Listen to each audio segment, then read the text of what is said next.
Welcome to the Making to Management show. This week, we are going to be diving into handling problem employees. What does that mean? Do you have them? What's the implications on your business or your team? We're going to dive right into that. But before I do, want to always thank everyone who has watched some of the videos and has subscribed. And I want to thank you from the bottom of my heart. Ultimately, the whole idea behind this channel is to build a community of like-minded people that want to gain some new knowledge and learn some new insights, and so that's really what it's all about. And so um, if you are watching this and you know someone, maybe another manager or an assistant manager or shift leader, all ranges of management type people, if you feel like they could gain some, if they would get value out of watching our shows, please go ahead and share this video with them and the channel with them. Because I think we've have gotten to some great topics so far, and got some good ones lined up as well. And as the channel evolves and all that good stuff, I hope that each and every show will become more and more interactive, and that's all ultimately the goal. Last week we did dive into training, train to retain, and fantastic show. I have a passion for training, so it was a great show. And it does kind of lead into what we're talking about this week a little bit. There's some little bit of parallels here and there. But Yeah, so if you haven't, I put the link in the video description, so go ahead and check that out. So you know Problem employees. You know I'm going to start with a saying that we've all heard, and this particular saying has kind of been going on for generation to generation. Is you can't find good people nowadays. Like, you just can't find good employees nowadays. This particular term I hate. I do not like this term at all, or this particular quote, because it's just so inaccurate, and I honestly believe it's just so, it's short sighted. It's you know very, it's almost like judgmental, to say and group everyone into this type of category of everyone is a problem employee, or everyone is there's an issue, like they don't work hard, or et cetera, et cetera. So really dislike it. But a lot of the times when a manager or a boss or a leader or someone has a problem employee, it is very often kind of what comes out of their mouth, like, oh, well, you just can't find good people nowadays. Oh, that Johnny over there, he's been a real pain in my behind. I just can't find good people nowadays. um and we're going to kind of talk about Johnny over here with the problem. But I think before we do, I'm going to do a quick little exercise, and I want to take a moment. I want you to, if you're a manager or leader, I want you to think about your team, so the team that you oversee. And as you think about them, is there someone on your team that is a problem employee? Um, and so, when I say that, I can with a fair bit of certainty say that most of you could think of one person, and I think a lot of us can relate to that. Uh, However, maybe not. Maybe you have zero problem employees. So if so, bravo. You've done a fantastic job assembling your team. So kudos. Um, and on the flip side of that, if you have more than one problem employee that just came to your mind, maybe it's a topic for another show. Talk about who you're hiring, why you're hiring them. So we can kind of get into that at a later week. Um, but kind of getting into it. So, you have Johnny, who's the problem over here. If your name is Johnny, I'm so sorry. um, but I think as the manager or the leader, you first have to ask, why are they a problem? Are they underperforming? So they're just not going up to, performing at the standards that your company and your organization expects. Um, are they combative to the management team up above them? Um, are they having issues with other team members who are on the same level as them? Are they unmotivated? So there's a lot of different reasons why someone could be, or why you might consider someone a problem employee. But I think, with each individual employee, um, I think they're all going to be different, and each situation is also going to be different. And I think that before we even think about getting into how to rectify the issue with that particular employee, um, I think there's a few key things that you have to do first. Um, First of all, you know, you have to know the employee. What makes them tick, what makes them motivated. What is is are they money driven? Are So you just kind of have to know that particular employee and kind of what drives them. Um, and then the second part of the the knowing the employee would be, you know, or to analyze would be why the issue is there to begin with. So, is there some issues in the personal life? Hey, we all have life that happens. Every person has life that goes on, and so kind of knowing if there is some underlying issues back in their personal life is a big deal. And you know, were they passed up on a promotion? And are they disgruntled? Are they upset about that? Maybe they thought they deserved the promotion. And so all of these things that kind of are happening in an employee's life or in their background, and kind of what makes them tick or their ethos a little bit, is going to drive performance, or issues with others, or are they unmotivated. So the why is going to be just as important, or if not the most important thing, about how to rectify the situation, as the manager or leader of your organization. um, and kind of brings me to that first point, is the why and then the how. um, so if we start to figure out the why, and I think first and the best way to have the to figure out the why is, have the conversation. And when you have a conversation, it should probably be in private. It shouldn't be in front of customers, or it shouldn't be in front of a bunch of other team members. So maybe it's, take them to get a cup of coffee, him or her, get a cup of coffee, or in the office, or wherever might be a good spot. But it's just to have an honest conversation with that employee. We talked about having honest conversations, back in one of our episodes, honey versus vinegar. So a little plug, go check that video out. It's a fantastic video. So you have that conversation, and to understand why the employee might be acting out, or what's going on. And as a leader, as a manager, I think it's very, very important to show empathy towards that employee. I mean, until you are sitting down with them, you don't know what's going on. And let's say there's something's going on in their personal life, and I think empathy is one of the most under talked about, soft skills or traits of successful leaders and managers.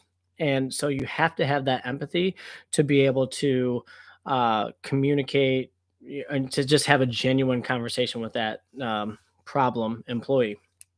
um, but this is kind of the baseline of, how to handle the problem employee is having the upfront conversation.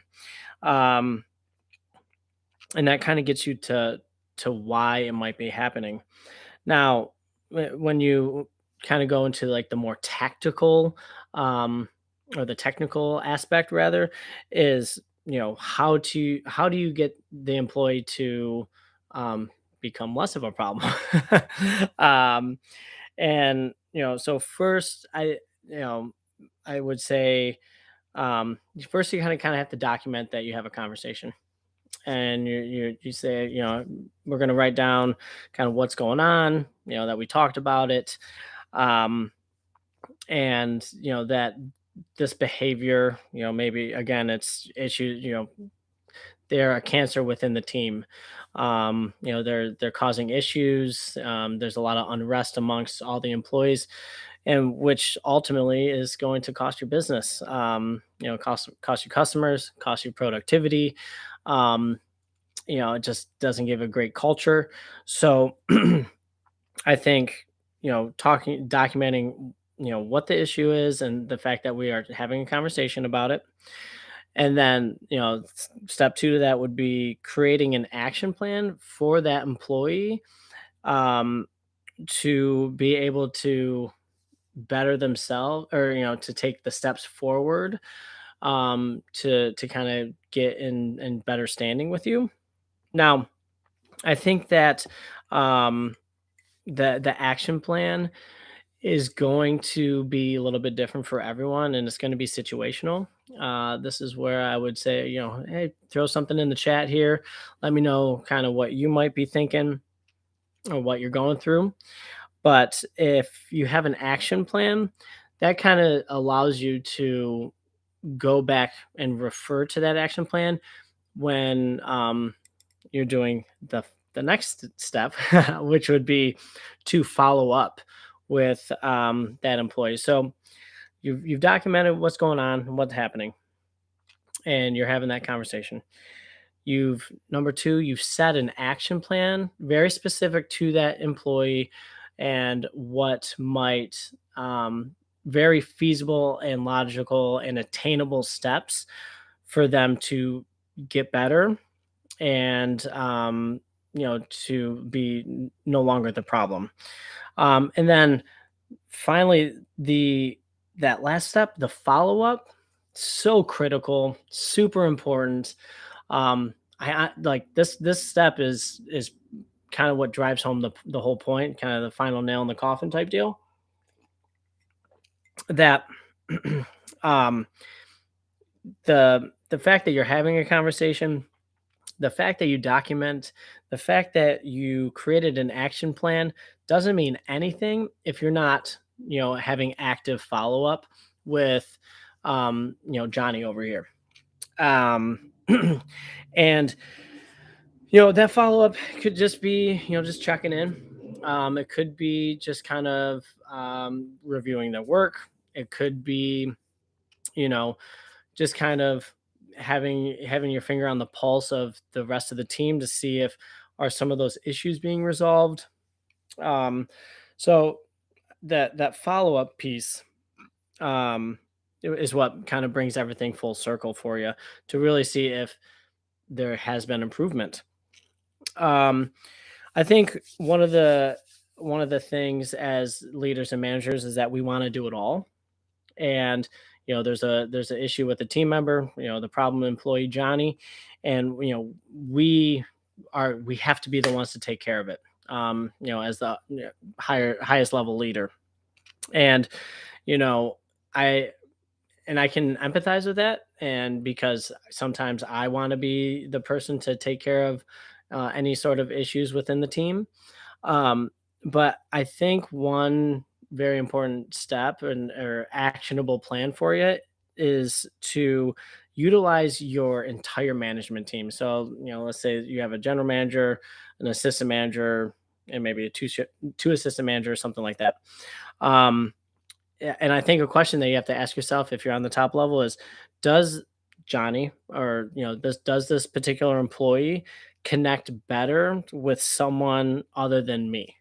And I say that because there are going to be certain times and situations where you might get a better result if you can lean on and trust your management team to kind of navigate um the issues that Johnny is having. And it could just be that they just relate better, maybe they're closer in age, maybe they both have an interest in basketball, or who knows. So you can I think it's really important to be able to utilize your management team to help and assist you when these types of issues arise. And again, jumping back to training and you know training your replacement and empowering them to be able to take that next step up. Well, the only way that your management team is going to be able to handle and navigate the Johnny situation over here is to train them in how to do it. So very important, kind of everything runs full circle. But um utilize your management team. So I think the next important thing to remember is you need to have patience or be patient. I'm sorry, have patience or be patient with progress.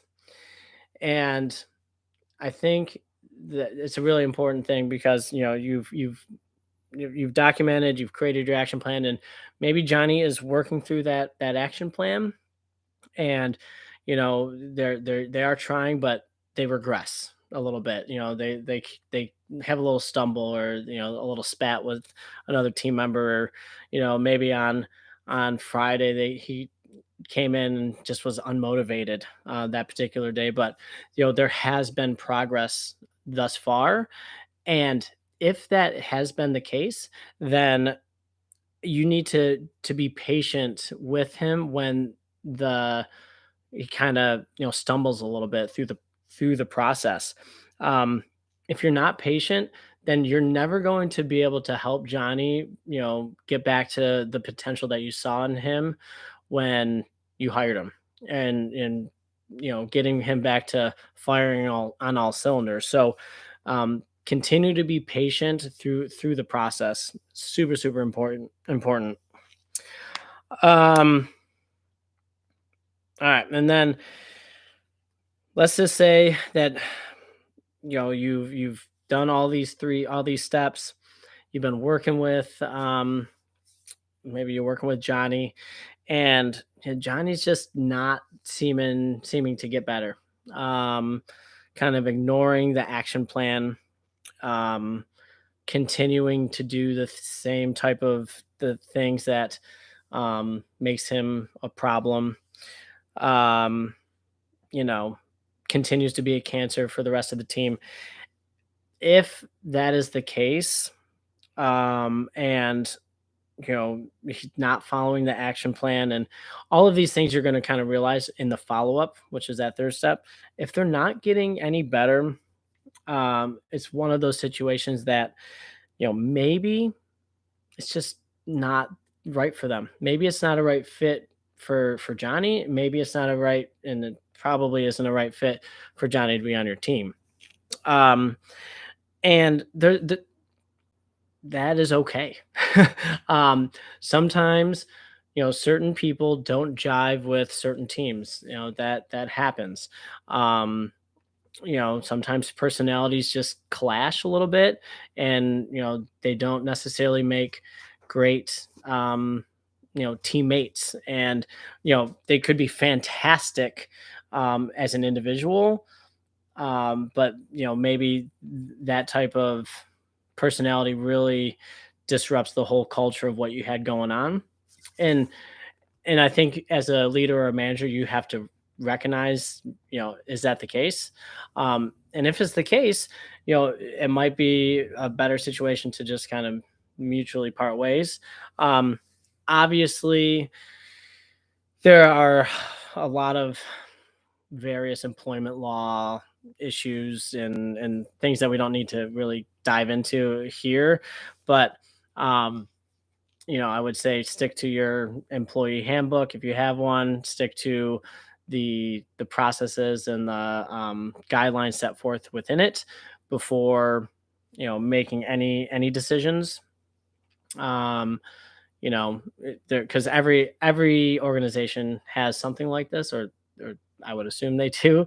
And your HR department will be able to kind of help navigate through that process. But if you are getting to that point, maybe the person's not the right person for your team, and you kind of have to take the necessary steps to part ways. But um I I think to double back, and kind of my main point of this um, show this week is there's no such thing as a perfect employee. There's just not. um, we all have faults. We all make mistakes.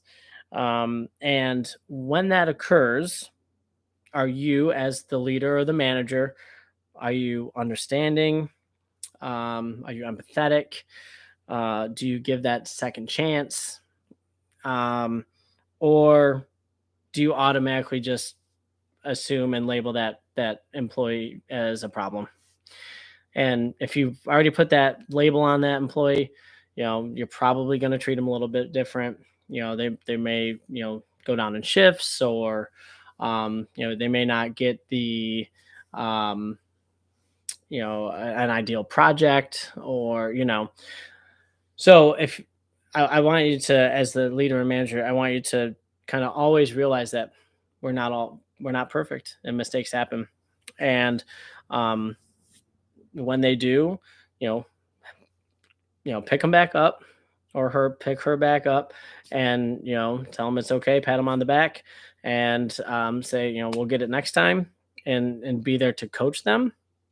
Um, because I believe that people are innately good. And I think that people want to be good at what they are doing, whether, doesn't matter if it's quick service, whether it's a high level in a corporate position or role, I or an office job, whatever. I think that when someone goes into a position, they want to exceed at it, they want to do well at it, and for the most part, people want to be good. Um, and so when problems arise, I think that um, there are issues underlying on why that is. And so as managers and leaders, we just try to understand the team member, figure out what makes them work and tick, and try to work through it with them. And ultimately, you know people, and your people are your biggest asset, and I've said that before on this channel. And I just think it's so important that just because someone is having issues doesn't mean that they're always going to be an issue. Um and having patience through that process. um but also having the kind of realization that um maybe that person's not right for your team. That's a realistic thing as well. So um I thought, kind of jammed a lot into to a short amount of time tonight. Kind of, I really enjoyed getting into it. Kind of just hit the kind of the basics of kind of handling a problem employee. Again, I look forward to when the show develops and grows, and we have people chatting interactively. That's going to be fantastic. Um, and as always, going to end with a quote of the day, and it's by Timothy R. Clark, and it says, "Highly engaged employees make the customer experience. Disengaged employees break it." Um, I'd say that because I come from the customer service background, and I this really resonated with me because if you are having if you have a problem employee, problem employees are often disengaged, and when you have those on your team, um, they are typically not adding to the customer's experience. They are typically breaking it, and not making it not beneficial for them. So that's why I chose that one today. So thank you so much for watching, y'all. I appreciate it so much. Again, smash a like on the video, subscribe, and share it with someone that might find value. And I will see you guys next week. Have a great week.